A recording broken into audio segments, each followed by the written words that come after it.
Of course, this works to the Soviets' advantage. Those missiles in Turkey are quite troubling to Moscow. The invasion gives the Soviets a chance to retaliate by placing nuclear missiles of their own in Cuba. About the same time, Nixon authorizes Project Northwoods, a CIA-backed plan to commit terrorist acts against the United States and blame them on Castro. This will give Nixon reason to invade. About the same time, Kennedy steps up CIA-backed plans to overthrow Castro. The plan relies on U.S. intervention to make it work, but Kennedy balks at the idea, except in an emergency.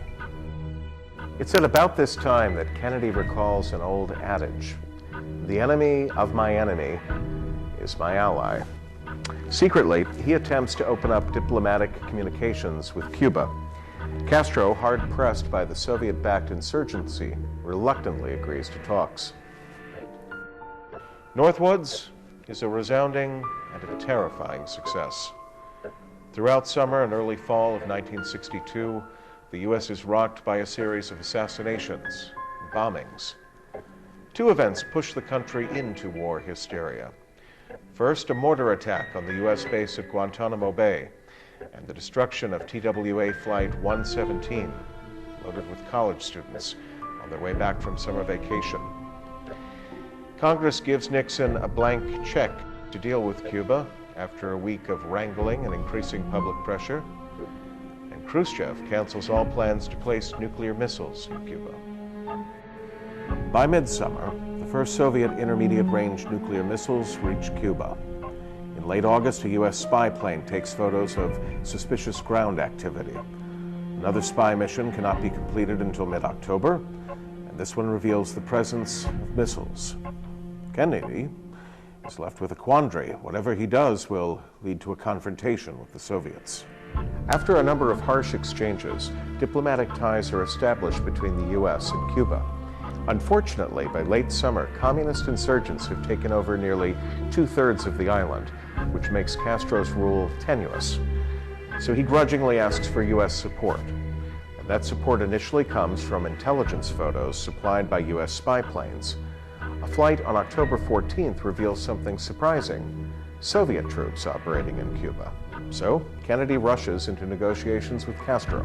On October 21st, Nixon orders a blockade of Cuba in preparation for invasion. He addresses the country saying that he is following the will of the people. Cuba braces for war. On the 21st, Kennedy orders a naval quarantine of Cuba. Any Soviet ships crossing that line will be fired upon. The world braces for war. On the 21st, President Kennedy orders a blockade of communist-held Cuba and the landing of U.S. troops to support Castro. The country braces for war. Of course, we all know what happens. We all know what happens next. On the 27th, the U.S. invades Cuba. Nixon brings overwhelming force to bear, and the war lasts less than a month. Victory in Cuba Day is celebrated. However, the occupation and ensuing insurgency last for more than a decade. The 27th is the day that the war starts. A Soviet submarine captain, who is pushed too far, fires a nuclear torpedo at the U.S. ships pursuing it. Things get out of hand quickly.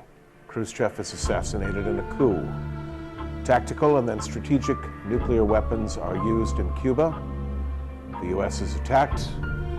West Germany is invaded. Everyone with nuclear weapons uses them. 4 days later, it's all but over. On the 27th, the U.S. forces ride like the cavalry to Castro's rescue. I'm sure you've all seen that famous picture of Castro linking up with the U.S. Marines on Tea Kettle Hill. After that, it's a little more than 2 weeks before the communists are driven out and back to Moscow. Kennedy is killed when Washington is destroyed. In a joint communique, Cuba announces martial law, which will remain in place until 1967.